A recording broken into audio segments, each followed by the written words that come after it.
Welcome to Golden Gate Sounds. Today, we're looking into a topic that many believers often ponder. Should we keep the Sabbath?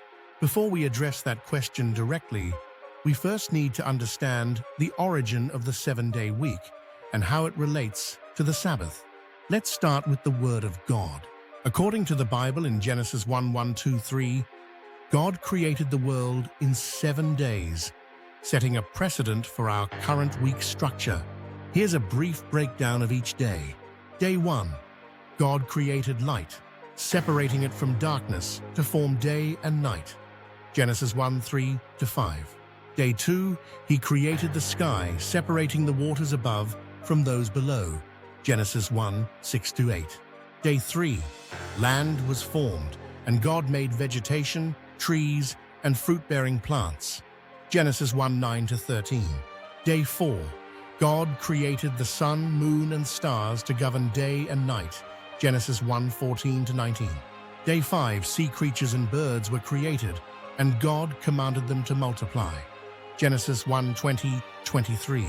Day 6. God created animals, including mankind in his image, Adam and Eve. Genesis 1:24-31. Day 7. God rested, blessing the seventh day and declaring it holy. Genesis 2:2-3. This account highlights God's divine power, creativity, and his intentional design of the universe.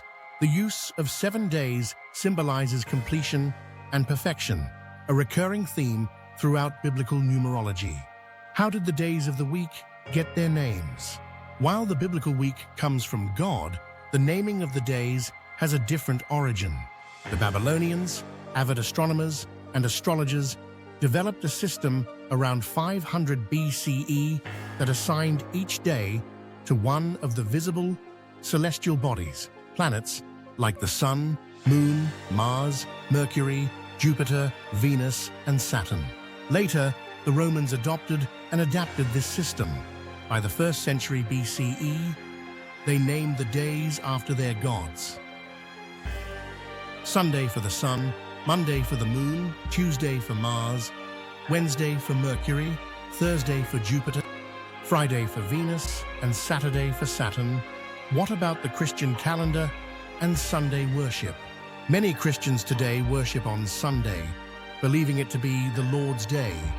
But is this based on biblical commands? The Bible outlines the Sabbath, Shabbat, observed on Saturday as the day of rest and worship, which aligns with the 7th day of the creation week. According to the Hebrew calendar, the week begins with Yom Rishon, Sunday, and ends with Yom Shabbat, Saturday. Here's a list of Hebrew days of the week.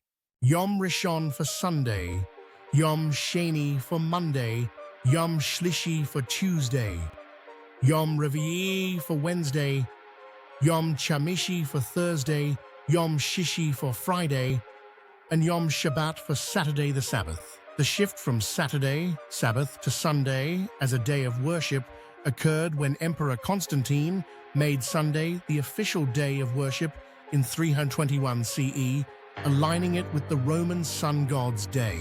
This tradition, carried by the Roman Catholic Church, continued through the centuries and became the standard in much of the Christian world.